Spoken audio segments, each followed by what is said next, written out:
First, it's preschool drop off, then you're packing for college, and suddenly the house is quiet. These transitions sneak up on us and they change everything. Today, we're going to dive into what it really feels like to move through these seasons of life and how to embrace what's next with our back to school edition. Hi, I'm Jen. Hi, I'm Erin, and welcome to Beyond the Scale. So, Jen, you're more in the thick of things when it comes to all of this. You have six children. I have one. I'm an empty nester, but I can remember all of these different stages. I'm a little in the nostalgic period of this particular transition. So, tell me a little bit about where you are in this stage. When it comes to back to school transitions, I'm a little all over the place. So, our youngest two just started high school on Monday. So, we have a freshman and a sophomore. And then I have two sons who have graduated that are just kind of in work life. And then a daughter who will be leaving next Wednesday to drive off to New York for grad school. And then a college graduate who's now married and working full time. So I feel like we've kind of gone through all the stages, but I feel like it wasn't that long ago that we were just, going to kindergarten drop off. And so as we kind of go through, preschool, kindergarten, middle school, high school, college, and now grad school, there's a lot of emotions that are happening. I would say the nostalgia, the pride of like, I'm gonna have a daughter who's a doctor someday. Like that's, a pretty awesome thing. But then also the sadness that as soon as she leaves, I'll only have three kids at home. So there's kind of a lot of emotions going on. And now I know you experienced this with Felicia too, even to the point of going through all school and college and even going studying overseas in Paris for a while, right? And then Right. coming home. And then that's another transition, the back and forth, like home from college, back from college, and how that kind of affects the home life and our personal stuff too. But then what's Yeah. it like when they move out for good? How does that feel? It's a big transition. You are happy and excited. They're obviously happy and excited. I always have to go back to who she was from the very beginning. Preschool drop off. All these kids are crying in the hallway. They want their mom. Mine walks off, never looks back, and is Oh off. And no. I'm looking like, is she upset? Does she miss me? Could have cared less. Could have Yeah. cared less. And that really was her all the way through. Like she just was like, yeah, fine. I'm going off to the next thing, where I had more of a hard time with it, of Yeah. like, oh no, this stage is ending. Maybe because I only had one, that could be. So it was a little bit more like, okay, that's it. It's done and it's never going to happen again. I was at Walmart and I got a little nostalgic as I was walking by the back to school aisle. I actually texted her and said, "Hey, do you need anything? I'm going to pick up notebooks. Do you need any supplies?" And she's like, "No, Mom, I don't need any supplies." I'm like, "Are you sure? Remember how fun So that fun. was?" It was a fun thing to reminisce with her about that, picking up the Yeah. backpack and all of Right. that. But on the flip side, that was always a really expensive time of Yeah. year. She went to private schools, so it was always like, okay, uniforms and all the different Oh. costs. There was that. Yeah, I don't miss that too much. That part I don't Yeah. miss, but That's yeah, true. I mean, even in public school, there were a few years where, our kids' public school required a uniform and just, yeah, that was, boy, I kind of forgot about that. But you're right, like it's expensive. Plus, it's, we want to make these memories during summer. And so it's like trying to cram everything in. And then all of a sudden it's back to school. And, Sunday night, well, Sunday afternoon, we were rushing around the grocery store being like, shoot, I got to pack lunches again. And like, do we have stuff to pack lunches? Do I have Ziploc baggies? Do you need a bento box? Yeah, there's a lot of emotions stirring. And I think even for our listeners who don't have children at home or are already out of this season, there's still that back to school energy that's happening, whether it is at the grocery store or, Target, Walmart with all the extra shoppers getting stuck in traffic behind school buses. But it does bring up a lot of emotion. So I think it's good that we're kind of diving into this topic today of, maybe just acknowledging how to transition during this back to school time, and maybe share a few strategies that we've, experienced over our time as moms, and kind of see if we can, help anybody out. Even for the grandmas out there, think of Yes. how many grandmas might have been watching their grandkids over the summer. Yeah. They may be like, "Oh, okay, cool. We're going to Right. transition where they go back to school." And yes, I maybe still be there for drop off or pickup, but now I'm all of a sudden going to have a little bit more of my day Yeah, and time back that's true. available to me. I remember, she went to full day kindergarten, and by the end of the year in May, I was like, "No, don't let the school year end. Please keep her a little bit longer." So, there is Yeah. that where you're like, "No, no, no, this has been great to Yeah. have that time period from 8 in the morning till 2 o'clock in the afternoon Right. to be able to do all the things." We talked about time last week and Yeah. how we don't get more hours, but we have to figure out how to make the time stretch. Right. And so this time period can be an opportunity for many of us to readdress, hey, I might be sad that we're changing into a new transition, a new season of life, but yet how can I make this work so that I can find some happiness and joy and do the things I want to do? Yeah, we probably will have to revisit this topic in the, in at the holidays, or even next summer, as there's that whole transition of kids moving back home after college, and how, they revert back to being like, 12-year-old messy slobs, and, Yeah. expect parents to pay for everything and do all the cooking and the shopping and all of that kind of stuff. But yeah, how can we reclaim this time as our own? But I think also just normalize, or let the moms and grandmas and, grandparents in general out there just know that it's okay to feel like this is a hard season, right? Like, Yeah. there is a lot of emotion that's coming up right now. What is it they say? The days are long, the years are short, or so Yeah. I forget exactly what that saying is, Yeah. but it Yeah. is kind of crazy when you look back at how quickly it Yeah. goes. Yeah. I mean, I look and my daughter's been out of college for 9 years. I'm like, wait, 9 years? I feel like I was just taking her to go take her ACTs a minute ago. So it's funny when you look back at that time goes by quickly. Right. Yeah. So I think our first tip would be just to acknowledge the process and acknowledge the change that's happening. Give yourself permission to feel all the feelings. With three daughters, and you also having a daughter, we do feel that pride. We feel that worry. With Mia going off to high school the other day, I was kind of drilling her older brother to be like, don't ditch her. You say hi to her when you pass her in the hallway. Look out for her on the bus, giving kind of this whole like protect her, right? But then at the Right. same time, I don't know. Did you ever experience a little bit of like almost the butting of heads during this transition? Not that we're not getting along, but I think the kids are feeling the feels too. And Mhm. we're kind of friction is happening. Did that happen with you and Felicia? College drop off. It was like we were in like opposite rings. I think it was both of us were so emotional, but we were both dealing with different emotions. Mm, And so it wasn't what I had in my right. It mind as wasn't like far a as what TV it would show be. sitcom of dropping your daughter off at school. I remember my husband like, "Wow, I got a kiss and you got a bye." And I was like, Yeah. bye.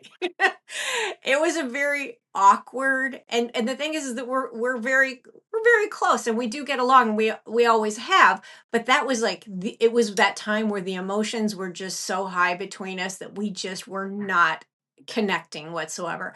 Of course, it only lasted a hot second before, Sure. like we were on the road maybe an hour till she called me and was like, "Bye mom, I miss you." And I Oh, was like, "I yeah. miss you too."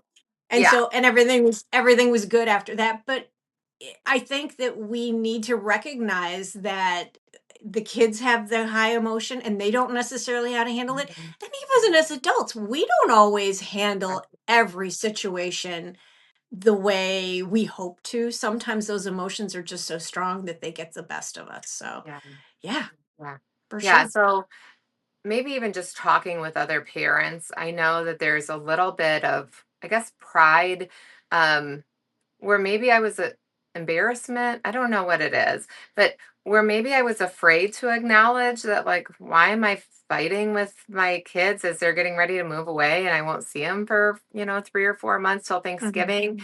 And maybe Yeah. I thought that nobody else was experiencing that, or the expense of packing kids up for college, even buying school supplies and registering. I mean, public school in our area isn't free, So all of that is still kind of happening in that financial stress. And I think I was too nervous maybe to share that, thinking that I might be the only one feeling that. Yeah. So I'm glad that we can at least share that we both experienced that, and maybe that's helpful to somebody else. For those that have kids in college, you pick them up at the end of the year, you bring all these boxes, and I don't know about you, but these boxes lived in my dining room for a Yeah. couple months. So by the time it was time to take her back, I was like, yay, I'm getting my dining room back. Get these boxes. Because it was like, you pack them up and they have a whole other life. Yeah. And it's kinda like, well, where do you put all this stuff? I mean, I don't have a very big house, so that Right. but I can remember a girlfriend of mine taking pictures of like, "Look at this. Oh my god, I can't wait. It's 2 more weeks until I can get my house back." What else do you think, would you wish you could go back and tell yourself, now that you're past that season, as other listeners are kind of going through this transition? Was there anything else that you would kind of recommend or wish that you would have done? I saw something on Instagram and it said something about with your older children that you get to, go from manager to mentor. My daughter will ask me about something and I will still feel like I need to manage her and I find myself saying, "No, hold on. Hold on. No, no, no. Ask her what she thinks.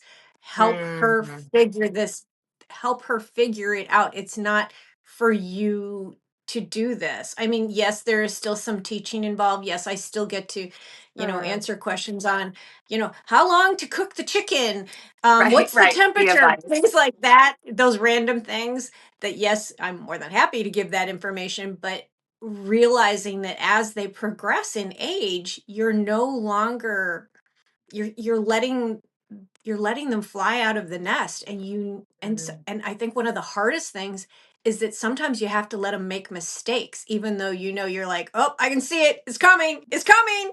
And Yeah. you hope that they have a soft landing when they do make a mistake and that, that it's not too hard and it's not too terrible. But yeah, I mean, it really is part of the whole process and that's the beauty of when kids go away to college and Hmm. they get away from mom who's been managing everything for them and suddenly they're like, "Oh, there's nobody here to wake me up for class." And, "Oh, Right. I don't have any food in the fridge. What am I going to do?" So all the moms out there, you might be nodding your head like, "Yeah, yeah.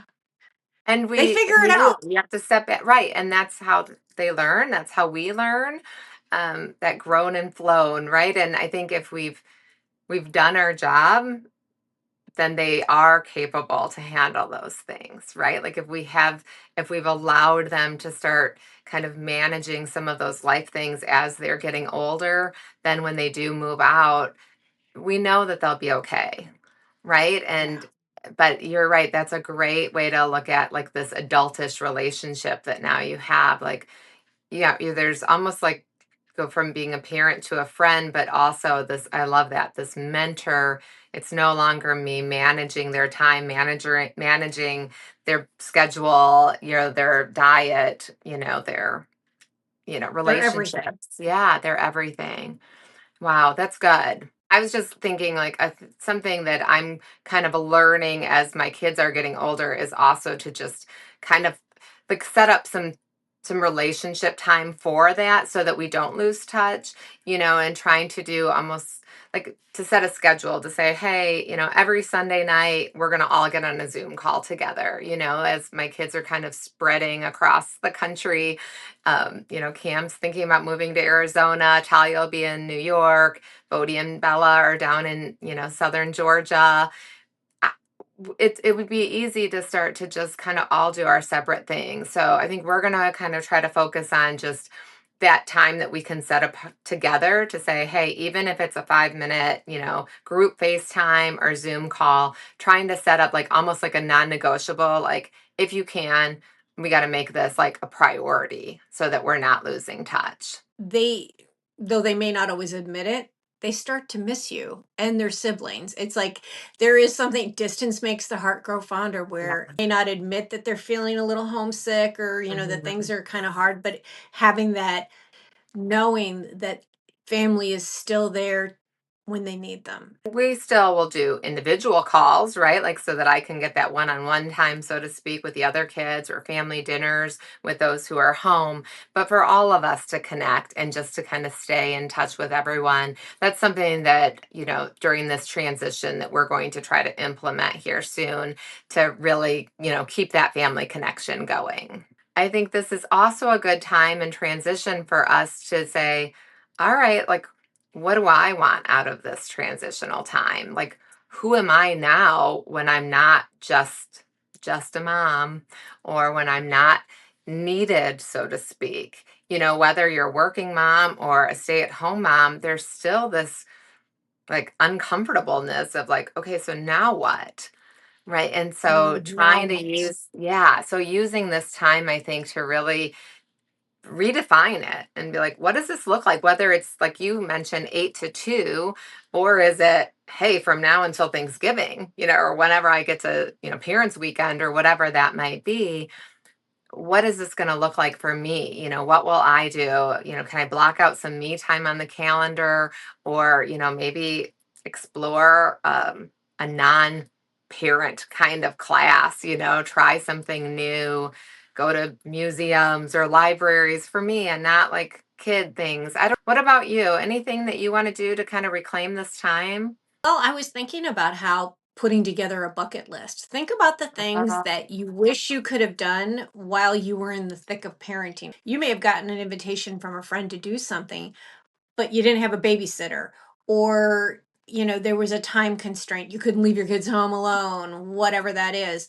And now you kind of have a much more open calendar, mhm. and thinking about, what can I do that I've always wanted to do to fill the hours. So putting together a bucket list, maybe it's, I keep passing that coffee shop. I've always wanted to see what that looks like on the inside. Looking back on what are the things that I wish I would have done, or now I Mm, have this now I have this newfound time. How can I fill the hours? Um, I remember my mom gave me a piece of advice when I took her to college, and I was feeling a little sad. And she says, "Go home, turn on all the lights, put on some music." She's mm. like, "Just get the house to be alive again." Oh, She's like, like "The it's too quiet." quiet. Exactly. Exactly. Because you know what it's like when the kids Yes. are home, it's not Yeah. quiet, No, but suddenly when you're home alone, you're like, "Oh, this quiet is just too quiet." And that it actually worked. I will say, I'm like, "Okay, yeah, it got my mind off the fact that it wasn't quiet anymore." it's a good strategy. And of course, as a health and wellness coach, I feel like this can also be our time, our opportunity to say, what is it, now that we've kind of are in this transition, there's probably been some food, challenges this summer, some things that you're not used to having in your environment, or the eating out, or, baking more, whatever that might look like, or the lack of time to do those exercises, or take those walks that I've wanted to do. And so, although it can be a really easy opportunity to get lost in the quiet, in the sadness, in the transition, in the maybe frustration, maybe it's not just going off to school, maybe it's kids doing, making a choice, or doing, going off to the service or whatever that maybe you weren't necessarily on board with. And there's a lot of that emotion too. it could be an easy time to kind of get lost in that dark space and almost Yes. do nothing. And so this is, yeah, like say yes to something outside your comfort zone. Say yes to those things that you've been looking for, whether it's a personal goal or a health goal, maybe a new career move, our Mhm. creative life, like we're doing here, just kind of take that Volunteering. control back. Yeah, volunteering, giving back to others, all great ideas. Erin, what else do you think about this, transition to back to school? How would you suggest that we use this time like for ourselves to reclaim this time, outside of the Well, as an empty nester, my husband and I get to have a little bit more time. We enjoy going out to eat quite frequently, which can be good and bad because kids? sometimes we go and we have a little bit too much fun. But there is that freedom of being able to make plans, spur of the moment, do things, no babysitter, no, just doing things. And that's been a nice way to reconnect, because when you have kids, it's everything seems to be based around what they like, what they want to do. And then they're just your partner and you end up kind of getting the leftovers. So now it's no longer leftovers. And I would say that's also the case with friendship too. um I've done more girls' weekends and things like that, where it was like it would be complicated for all of us to try to find babysitters and or not leaving our kids home alone, for God forbid they're going to have parties at the house and things like that. So, little things like that, that Yeah. now it's like, oh, you want to do something? Let's do it. How about you, Jen? Yeah, I love that idea of dating your spouse, right? And that word leftovers that you said. I'm sure my husband would appreciate not being, the leftovers, but getting like full attention, not being distracted. Maybe even, challenge yourself to not talk about the kids or what's going on, but really try to reconnect with who you were before becoming a mom, Yeah, right? And like what you guys were like as a couple or those friendships. Yeah, I don't know that I've gone on too many girls' weekends, but even just getting together with friends or coworkers, when we try to get together with, some of our coworkers that we don't see all the time, doing that like once a month is just really good for your soul to just reconnect and feel like you again. it So, really is. Yeah, spending time with friends, it feeds the soul. More than food, I think. Feeds the soul. yeah. Oh, I love that. I've appreciated having this conversation because, like I mentioned, I didn't know that other moms felt this way. I thought that I was alone in this and that somehow I was doing something wrong because I was feeling all of the feels. And so I really appreciate you sharing your, you know, kind of your perspective as well as what occurred in your life during this transition of back to school. Well, and as you may notice with each child, it's different. Each Yes. one is different with how they react to it. I do agree with you. I think it is an important thing. We think we're the only one. And so being able to listen to other people in your similar situation, be able to talk about the difficulties, makes you feel like, oh, okay, I'm not alone. I get I feel understood. So that's good. Right. Yeah. Yeah, we need that community. And if you don't know another parent going through this, that's, I think, what the online community can be about too. Whether there's Facebook groups for, where your children are going off to college. I know all of the, younger grades have, classroom pages, PTOs, get involved in those. In those school programs as well, but maybe connecting online might give you an opportunity to even open up a little bit more than if you don't have those face-to-face relationships. But I think we, as women especially, but just people in general, we do crave community and we crave belonging. We Yes. hope you've seen and heard here at Life Beyond the Scale.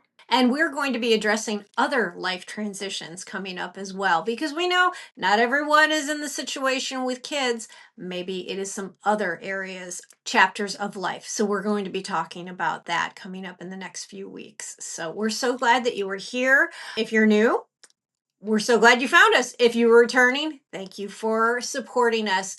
If you get a chance, if you could give us a thumbs up, perhaps subscribe to the channel, we would love that. Let's YouTube know that you like us and we should stay around. So thank you for your support.